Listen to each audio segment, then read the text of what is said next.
Morning Kolkata. আমি Sourav, welcome to Sourav Mitra lifestyle.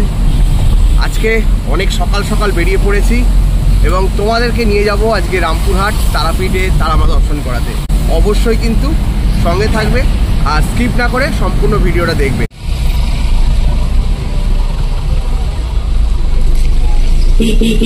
অবশেষে চলে আসলাম হাওড়া স্টেশনে। সকালবেলাতে একটু ছিটে ফোটা বৃষ্টি হয়েছে আর এখানেও দেখতে পাচ্ছি ভালো বৃষ্টি হয়েছে। আর এই হচ্ছে যাত্রাসাথী যে গাড়ি ক্যাব, তার পার্কিং লট পরপর সিরিয়ালি। কোচটা কিন্তু অনেক পুরোনো দিনের কোচ, ফ্যান রয়েছে, এসি বাট ফ্যানও রয়েছে।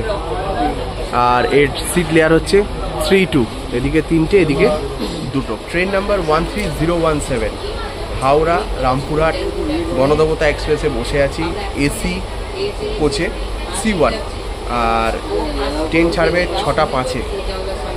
দারুণ অ্যাটমসফিয়ার, কিন্তু বলা যায় যে এই কোচটা কিন্তু অনেক পুরোনো দিনের কোচ, সেটা তোমাদের একটু দেখি। আর আমাদের এই যে উইন্ডো সাইড রয়েছে, সি বসে আছে। আর এই পাশে যে ট্রেনটা দেখছো এটা হচ্ছে ব্ল্যাক ডায়মন্ড। বন্ধুরা, ঘড়ির কাঁটায় 10:15 বাজে আর আমরা চলে এলাম রামপুরহাট জংশন স্টেশনে।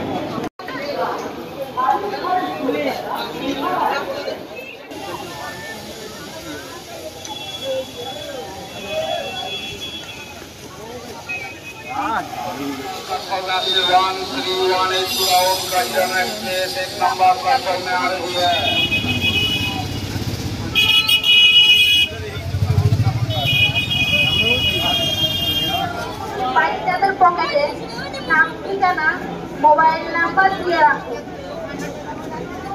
জয় মা তারা।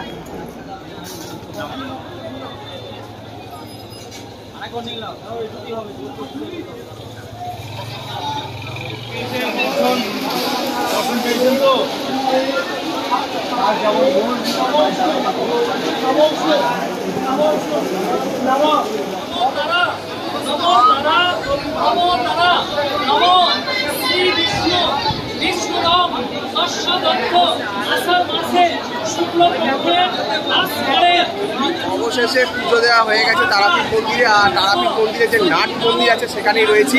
আর ঘড়ির কাঁটায় এখন বাজে হচ্ছে 12:16। মায়ের ভোগ হচ্ছে, সেই কারণে কিন্তু গর্ভগৃহের দরজা বন্ধ হয়ে গেছে, সেটা তোমাদের সাথে শেয়ার করবো। গর্ভগৃহের দরজা কিন্তু বন্ধ হয়ে গেছে, মায়ের ভোগ আরতি হচ্ছে।